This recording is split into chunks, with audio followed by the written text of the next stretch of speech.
What's up, Chili? Am I chilly right now or trilly? You chilly today. Okay. Depends on if you're going on that paddle trip or not. Well, I'm not, so I guess I'm trilly.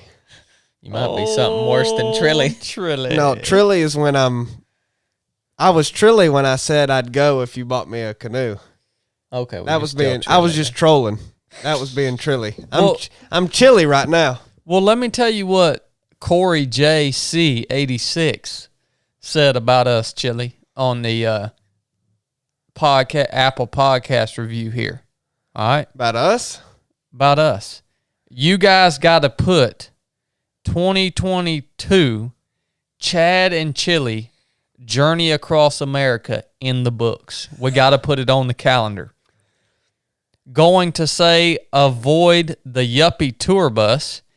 Get you an adventure rig. Yeah. More representative of what you guys are about and the adventures you might get into. Paint an old bull on one side and a can of Hormel chili on the other. Swing through God's country, Oklahoma, and I'd be honored to buy you guys a meal. Keep speaking the truth, Corey. I think that's a good idea. And in fact, I think the Suburban is a little too fancy for that kind of, tour setup he's talking about. So, I think we could get y'all like an old Astro van with the high top. That'd be ideal. You got something with a bed in it? Y'all could check out several of the mechanic shops along the way. I'm sure there's plenty of mechanics that need to hear the gospel, and you could maybe have a night over while they're fixing your car. I like Corey. I like Corey too. Where his head's at. Corey, thank you for leaving that review. Corey, don't buy us a meal, just buy us a rig. He gave us 5 stars, by the way. Appreciate you, buddy. Even though y'all was being a bunch of yuppies wanting a stinking RV. No, I'm just kidding, Corey. I'm not like Chad where he asks people to get us stuff. I wouldn't even let you pay for a meal. We'll swing. We ain't a non-profit over here. I'd be asking for donations right now. We'll swing through Oklahoma and I'll buy Corey's dinner. Well, I like this idea of an adventure rig, man. Mm-hmm. I can picture it in my head. 4-wheel drive. Diesel, some all-terrain tires. Yep. Rack up on the top to keep our I'll keep my kayak up there since I like to do some paddling. I'll keep my running shoes. We'll have the bike rack on the back. For one bike. Yeah, for my bike. And we just hop in that joker, man. We'll upgrade our lav mic so we get some better audio quality for our on the road podcast. When Dwayne was doing that documentary for the Mid-State Mile, he had these lav mics, and he said they were like $5,000 a piece. But man, the audio quality coming through those things was better than coming through this microphone right here. It was unbelievable. All his equipment was crazy. Oh, it was crazy, dude. The cameras I was holding and running behind you with, good gosh. Yeah. That one was like a robot. Well, from all the money you'd save building this adventure rig, as I think about it, you could probably build that for about $5,000. You could go afford your lav mics. You'd have more in your lav mics than you would your adventure rig. Corey, I can assure you that if it was up to me and Chili, we would have an adventure rig. You know how they always mess with me? I don't spend no money. I ain't never denied that. I ain't fixing to spend no money, but what I will. We went on a 2-week trip, and the only thing he bought was a 75-cent ice cream cone. That's true. And he liked to have a heart attack doing that. I was wringing my hands when I went back in there. Literally, that's the only thing he bought. I believe it.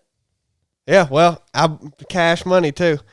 I'm gonna buy something to kind of live in and contain me. I may not even have to buy that, but that's what I'm saving up for. That's why I don't spend no money, and I'm getting close. And Blake, for one, says I ain't got no credit. No, I got a good credit score, Blake. I've been building that for years. So I'm gonna buy with just cash an RV, and we'll trick it out. Trilly's gonna trick it out. Trilly, you're gonna buy an RV? Yeah. He just said, "Oh, we already know we can't take that joker at his word." No, so no, y'all no, just no. forget it. No, Y'all listen. forget it. This Probably- has become my plan. Y'all think I'm saving for a house? No, I'm saving for something to live in. It ain't got it mobile. I'm gonna buy the RV that I'll live out of it, but we use it. 3 of 7 could just rent it from you. That's a good plan. We'll rent it from you, Chili. Okay. That would actually be a good investment. Now, I mean, I Really? say that we'll see what your rates are first. but- I'll park it on your property, and you can rent it for free. That will be even, Okay. and I'll buy it. That'll be my home, but not just that. It'll be our travel vehicle. Where are you going to reside most of the time? All right, Tennessee or Georgia? Well, that's the problem. That's why I need to be able to park it on your property or something. You can't park them things. Well, we can put a hookup over here. Yeah. Yeah, we can put a hookup out here. So in that way, I guess if that's the case, I'd reside in Georgia a lot. But you'd keep your Tennessee status as a Tennessee resident. Yeah. You could probably come to terms with that, huh?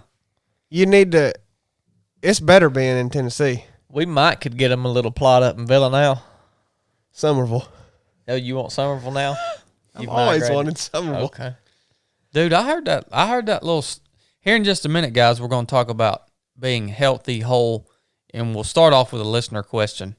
But I heard that little store up there off of 27. If you go on past my road, have you ever seen that little store up there on the left? Have you ever noticed it? What kind of store is it? It's like a little. It's just a building. Really, it ain't even a gas station. But anyways, Before you get to them ones at the There's- lumber yard? Oh, you going past that. You going past the lumber yard, and it's up there on your left. There, I think there's a little fruit stand there and stuff, but I've heard that store. I heard a lady told me this morning at the gym that store has got the best biscuits. And there's people just go in there and hang out. People from Somerville and all that. So we need to go check that out sometime. Yeah, one of my favorite places was the Biscuit Box. That's in like Chatsworth. Maybe it's like that. It might be. We need to go check that out, dude. They're open every day, she said, for breakfast and lunch. So Well, Crushed Tomatoes has got a good pizza up there. that's in Somerville. Yep. And if y'all are looking for a good place to eat in Rome, we eat at Blossom Hill Barbecue Almost every day. almost every day. Yeah. So check that out. Let's hit this listener question real quick. I've got multiple listener questions in here, but today we're going to hit this one coming off of Instagram from Tyler Riddle. I thought it was a really good question because I think something a lot of people have found themselves struggling with, I being one of them. Hey, man, I've had an on and off again relationship with God for years.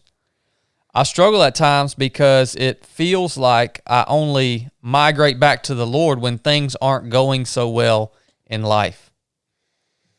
It makes me feel guilty to start to pray again because when things are going smooth in life, I don't pray. Do you have any wisdom in this?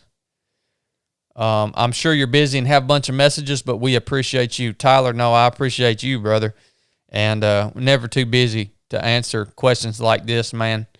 We love seeing good, solid topics and questions come across on Instagram because it helps us grow, and it, I think, lets us all know that we're challenged in the same ways a lot of times.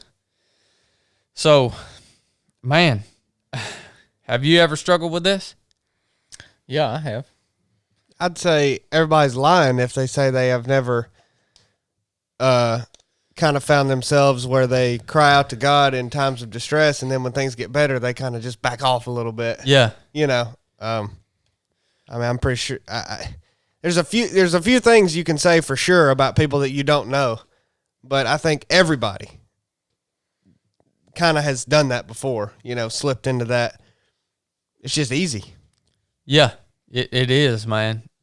I think the first thing I'll say on this question, Tyler, is I think a lot of people have a picture of prayer.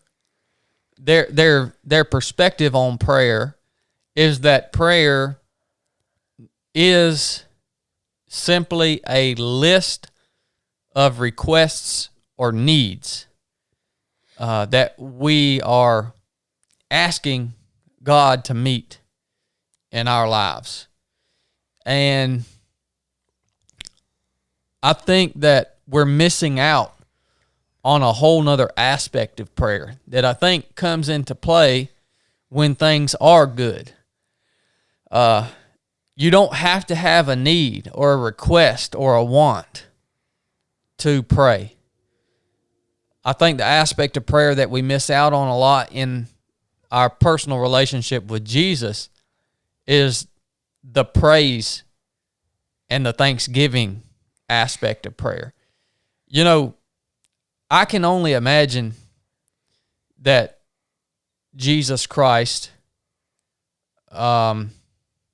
is happy when us, his most beloved creation, lift up our praise to him in conversation, in prayer, right? And so for me, when things are going good in life, that's what I focus my time in prayer on, is praising him and thanking him for the good times and even for the simple aspects of life. And so that's kind of that's what kind of keeps me focused on prayer in good times. I would say when I have gotten in that situation, I will kind of see that I know that our salvation is not a works-based salvation, but you kind of feel like if you're doing pretty good compared to whatever you think, you can't compare it to the Bible because you're not going to do good enough compared to Leviticus or live up to any of the laws. But if you say, well, I'm doing pretty good, you almost, if you're not careful, will lose track of why you still need Jesus. Regardless of how good you think you are, you always need Jesus. So if you're feeling bad or things are going wrong, then you see your need for Jesus pretty easy, right? Like things are going crazy, I can't control them, I need Jesus to rein this in. But then once it's reined in to a point that you're accepting of, then you think, well, I can manage this part now, and I don't really need Jesus to keep this going as it is or to make it any better. So I guess that's a long way of saying that you need Jesus just as much when things are going crazy as you do when things are, by your standards or assessment of the situation, not going crazy, because you're just as helpless in both situations and need him just as much in both. So to recognize your need for Jesus in the good times and the bad should increase your prayer life. So, you know, when it gets to that level of sustainability or good, then I think if you looked and you're still screwing something up.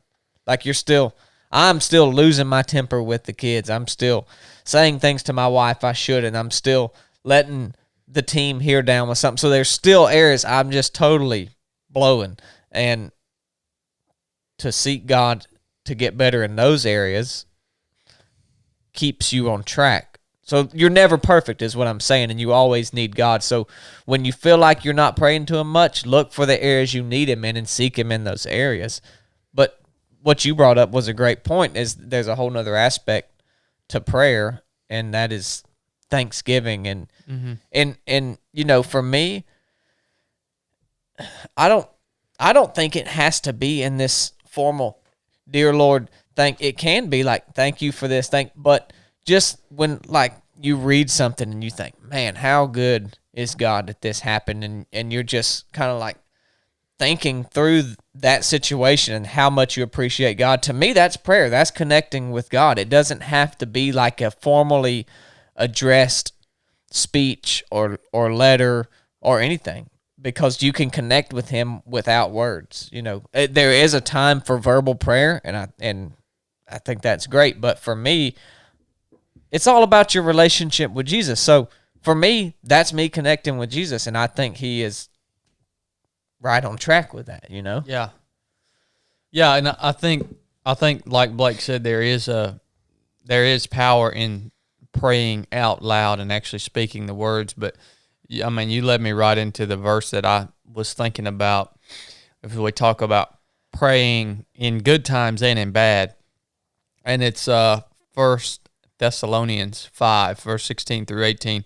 Rejoice always, pray without ceasing, give thanks in all circumstances, for this is the will of God in Christ Jesus for you. Pray without ceasing. I think a lot of people get confused when they say that, because that's our perspective on prayer, is setting aside time, to get on our knees and really speak a prayer. But what Blake just described is that it is essentially how you can pray without ceasing. And it's amazing. I obviously we can't understand the dynamic of what God can see going on in our minds. But when we do see things in creation or in culture or in society that makes us thankful or gives us a reason to or that feeling of praise and just to magnify God, right? If we're doing that in our hearts and minds and connecting with Jesus in that way, that to me is the image of what he's talking about, praying without ceasing here. Yeah.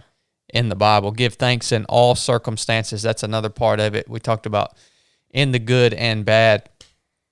And you seeking God with this list of needs that are out of your control in the bad times. Well, here in this verse in Scripture, we hear give thanks in all circumstances. So that's another thing to think about. It's really, really hard in those bad times when you do feel the need to pray or the dependence on God. Man, it's a hard dynamic to think, well, we should actually even be thankful for those scenarios, and for a multitude of reasons. Why should we be thankful for those scenarios? Well, the first reason I can think of is because obviously that bad time for you, Tyler, has actually pointed you and brought you back to Jesus. Well, man, you should be thankful for that. Yeah. For that. And then also, obviously, all the growth that we experience, usually physically, spiritually, and emotionally, come from those hard times. But boy, it's hard to be thankful for them when you're right in the midst of it. But when we look to Scripture, that's what it asks us to do. And I think part of giving thanks in the hard times is separating separating what you think God thinks about you or how much he loves you from the situation that you're in. So It's easy to think, well, this situation is going great. We're doing good. God must really love me. Then the situation goes bad and you think, well, God must really not love me or be happy with me right now. And to separate your situation from what God thinks about you, because if you trust that he has your best interest in mind and that everything is going to work for, the Bible says it, God makes all things work for the good of those who love him and who have been called according to his purpose. So if that's you, if you've been called according to his purpose and he loves you, which he does, then everything is going to work for the good. Even though it might look like it's bad, in the end, it's going to be good. So just to say, I know that I'm in the will of God. Lord, thank you for this, whatever it is, terrible time I'm going through, because I know you have my best interest in mind, and I know in the end that I'm going to get what is best for me. Whereas if all my life was just a merry-go-round and I enjoyed every bit of it, then you're not getting anything, you know? Yeah. Yeah. And I think to layer upon that too, I think it's important to recognize the fact that we are all living within the confines of a fallen world. That, again, going back to that principle that we are all, as humanity, hopeless. I mean, that's a fact, because by our choice, sin has now entered the equation, and there's only one remedy for it, and that's the blood of Christ. But, you take an instance like, say it's a terminal illness. Well, somebody would say, how in the world are you saying that God has our best interest in mind, but here I have a Bible-believing Christian that's diagnosed with a really difficult terminal illness, and whatever the circumstance is, the person may have children. It may be completely just the worst thing you could imagine. That's why I think it's important to understand that, well, while we're in this life, we are living within the confines, within the structure of an environment that is no longer what it was created to be. And you have to accept the reality of that, man. And yes, bad things all the time happen to good people. And that is the reality of living within this construct. Well, and the thing is, we don't even know what our best interest is. A better way to say it is that how could people, like we say, that's a comfort situation. It's extreme. It's uncomfortable on an extreme level, that example you gave. And so God still has that saved child of God's best interest in mind. I fully believe that. Now, he doesn't have their comfort in mind. He's not concerned with our comfort, how comfortable we are on earth and how much we're enjoying the situation. He doesn't care about that. But there is a bigger purpose being served through the situation you're going through. And you don't even know what your best interest is. You might think your best interest is to not have that terminal illness and be in the situation you're in, but how do you know? You have to trust that he knows what your best interest is, and what you're going through. It's just what you're going through. And then you talk about bad things happen to good people all the time.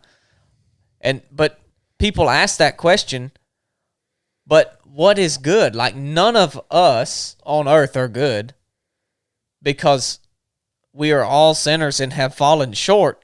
So to say that we don't deserve anything that happens to us is a total lie. We deserve much more than the worst thing you could dream up that could happen to us.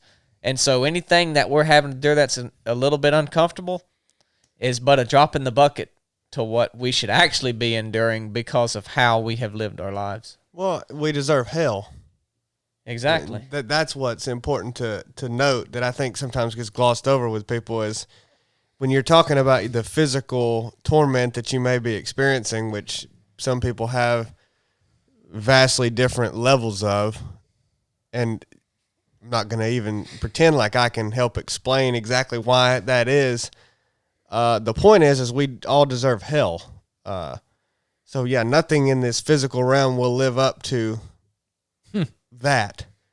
So I think that's important to be blunt with people, is I think we seek to detach ourselves from the actual punishment that we do deserve. Yeah. Which we only think in terms of physical punishment sometimes, but the actual punishment is hell. So you escaping that is pretty much the Ultimate gift. the kind of, the best gift you could receive. So, but switching gears a little bit, maybe it's not time to do that, but I've just really been thinking about the question he asked, and I want to tell Tyler specifically and everybody who is commiserating with that question that he asked, because I'm sure a lot of people are, is I'm right there with you.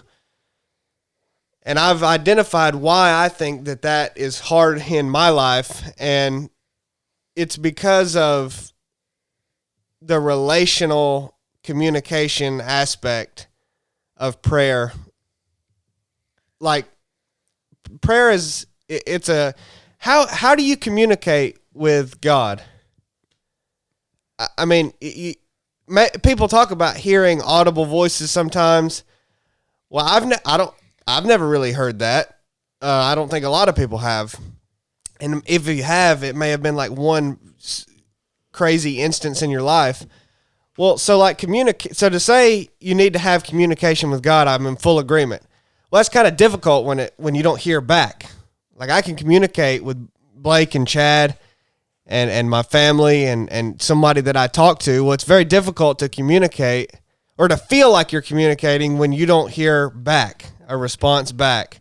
You may see the response back, and it's just hard when you can't have a conversation like we're having on Earth. Yeah, an immediate audible right. response. We're having a conversation right now in this room that I have never had with Jesus. I've never had a conversation quite like this.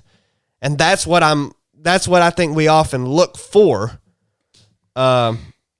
when we talk about prayer or communicating with God. And so that's why I think it's difficult. That's why it's difficult for me to pray in good times. Cause like when bad times come, you think, oh, okay, I know I'm dependent on God, so I'm gonna ask Him for this.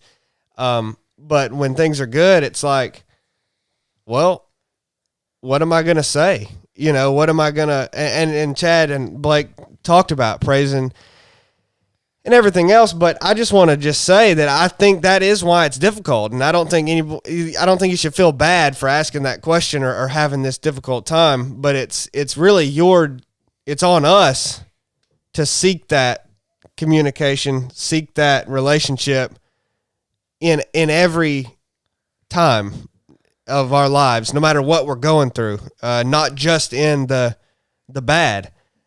Because if you don't seek it in the times where you think everything's going good, and I'm not saying God's going to turn His back on you, He's not, but like, why would you expect Him to even to talk to you then if you don't talk to Him when everything's going good? You see what I'm saying? Yeah. I'm not saying He won't. I'm just saying, like, why would you, if you view it as a relationship, why would you think that would work? Like, how would that work with anybody that you know? It doesn't even have to be your wife. Just think about a friend. Think about anybody. If they only came to you when times got rough for them to ask you for help or money or whatever the relationship was to you, but you never heard from them 90% of the time, I mean, you'd be like, well, what the crap? This person just wants something from me.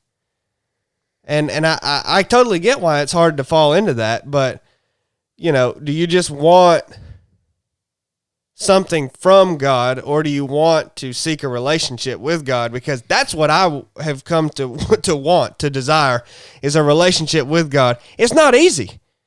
To me, it's really hard because of that communication aspect that I was talking about. That's kind of different than on here on earth. But for me, I think if you are actually desiring that, that would be the reason that you would, praise Him in the good times. Try to seek that relationship all the time, not just when it's bad. Yeah, when it's bad, you seek the gift of God above the giver, right? Yeah. You're asking. Yeah. You just want His gift of relief from your situation above the giver and the relationship. Yeah, with Him. and one thing that sounds like is what I hear a lot of people talk about too, is basically people feel closer to God when they're going through hard times. Yeah. And I think that is a testament to the need that we have to like create adversity in our comfortable lives. Yeah. Here in America and a lot of places in the world, we have it really easy. Yeah. Real comfortable. And sometimes if we don't create adversity or struggle ourselves, then there isn't going to be any for a while. I mean, it's probably coming, or it is coming, but you may not have it any for a while. So I think you need to create that for yourself, and that just reinforces the dependence that you have on God. I think that helps. But I don't know what other... Well, there's a whole nother part to his question, too. And he says that when times are good and he remembers or decides that he wants to talk to Jesus now, then he feels guilty. Oh, yeah. Because he hasn't had relation. I was thinking the same thing with him in a while. And so, you know, the story that always comes to mind to me for that is the prodigal son, right? Where the kid leaves home and squanders everything and realizes, man, I have just screwed the pooch, son. I just I had it way better back there. I would much rather just go be one of the servants of my father than I had be doing what I'm doing now. And he goes back, and how does the father welcome the son? You know, it says he sees him from a distance, which tells you the dad had been looking for him, right? If he sees him from a distance, he'd probably been looking for him. When's he going to come back? I'd love for my son to come. So he sees him, and he comes back, and they throw a big party for him and everything, and glad that he's home, and he basically steps right back into the role that he was in when he left. His dad didn't say, son, you've been gone for a while. You've got to start back at the bottom as a servant and work your way back up. So there's two parts to that, though, to know that really whatever you've done, if you've let your relationship with Jesus backslide, you can step right back into that, and any guilt or anything you're feeling is put there by the devil, and you are hindering yourself. That is not needed. You don't have to have that. But the flip side of it is to not use that as a crutch or a reason to say, well, it's okay to let my relationship backslide because I can step right back into this whenever I want to. Yeah. So you have to be real with yourself. It's like what we talked about on the last podcast. It was like assessing that situation, assessing that decision. Should you go speak or should you not? You know, you can't do that. There's a whole nother aspect to it, you know? Well, I mean, even just as simple as ask yourself, why is this happening? Like, what are the reasons in your life that you only talk or try to pray or talk to God when it's bad times? You know, like, why is that? Why don't you? I mean, I'm not talking directly at somebody. I'm talking to myself, everybody. Like, why would we do that? What are the reasons that you don't feel the need when things are going good? You know, I mean, I think that's what y'all have to ask we all have to ask ourselves is why not now? Why do I ignore this communication when things seem to be going well? Is it just because you just forget, like, and you become complacent, or is it just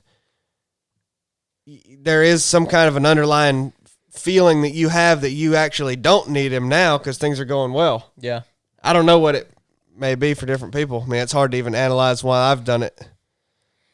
Well, I think that guilt aspect is definitely a tool directly employed by Satan. If he can make you feel guilty about turning back to Jesus for any reason, it's mission accomplished for Satan. And, you know, I think there's a difference between guilt and conviction.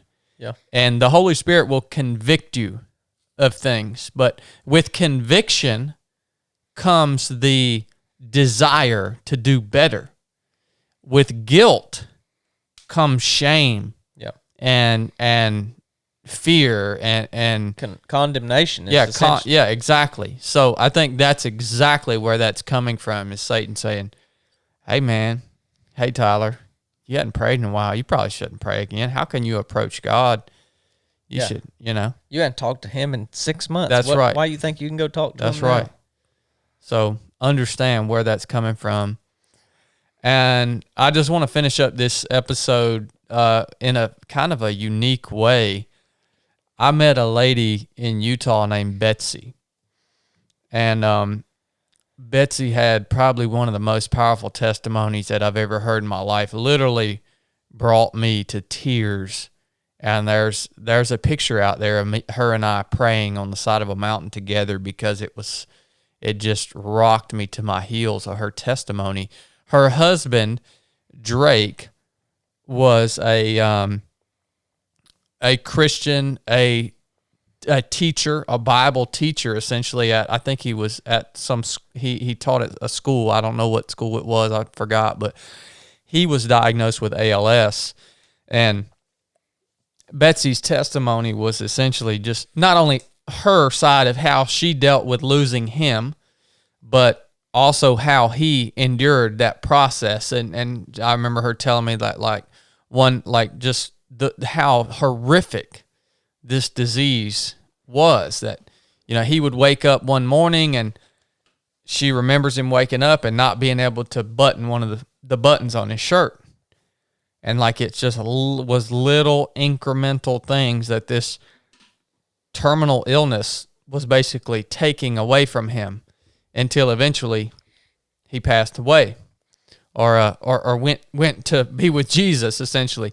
But she passed me along this YouTube video that of Drake, From Christianity into the Kingdom, a message from Drake Charles. And I assume I've never listened to this video, but I wanted to listen to it. As we talk about, part of this conversation was why good things or bad things happen to good people, and seeking God and thanking God, not only in the good times, but the bad times. So I've never listened to this video. After hearing Betsy's testimony, I would think that it's probably good, but I want to listen to it, and then we can make a comment on it. Have no clue what this dude's about to say. The video is... Whoa. Never mind. The video is 53 minutes long. I thought it was 3 minutes long. All right, we'll listen to this then on our own time, and we'll come back and talk about it. Again, this is on YouTube. It says put the link or something. Yeah, I'll put the link down here. It's From Christianity into the Kingdom, a message from Drake Charles.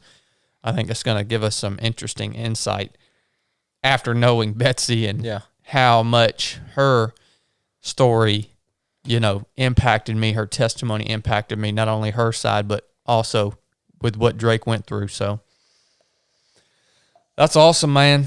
I think that'll wrap it up for this show. The next show, we'll talk about wholeness and health. Chad's a bit ambitious. I remember 2 podcasts ago, he was supposed to talk about false humility and something else. Oh, yeah. I want to talk about that, too. Me and Chili talked about that a little bit last night. We talked about pride and humility. What is humility? And this topic of false humility. So we got a lot to talk about, man. But we got stuff we got to do today. Yep. I thought that was a solid podcast attacking a topic. That I think a lot of people go through. That's a great question, Tyler. Yeah, that was an awesome question, man. So I'm 100% satisfied with that. Yep. I hope the listeners are. I guess you just need to stop telling them what we're going to talk about and just say, y'all just got to tune. We don't know. We don't even know what we're going to talk about. We're going to talk about all this stuff one day. That's the beauty of having a podcast. Yep. I keep a running note on my phone of things I want to talk about on the podcast. That's how this works. The podcast. That's how this works for me. Now that you've just blown everybody's eardrums. You keep that list. It's titled Existential Podcast Topics. All right, guys. Well, thanks for tuning in. We'll catch you guys next week. Love you. Nuff said.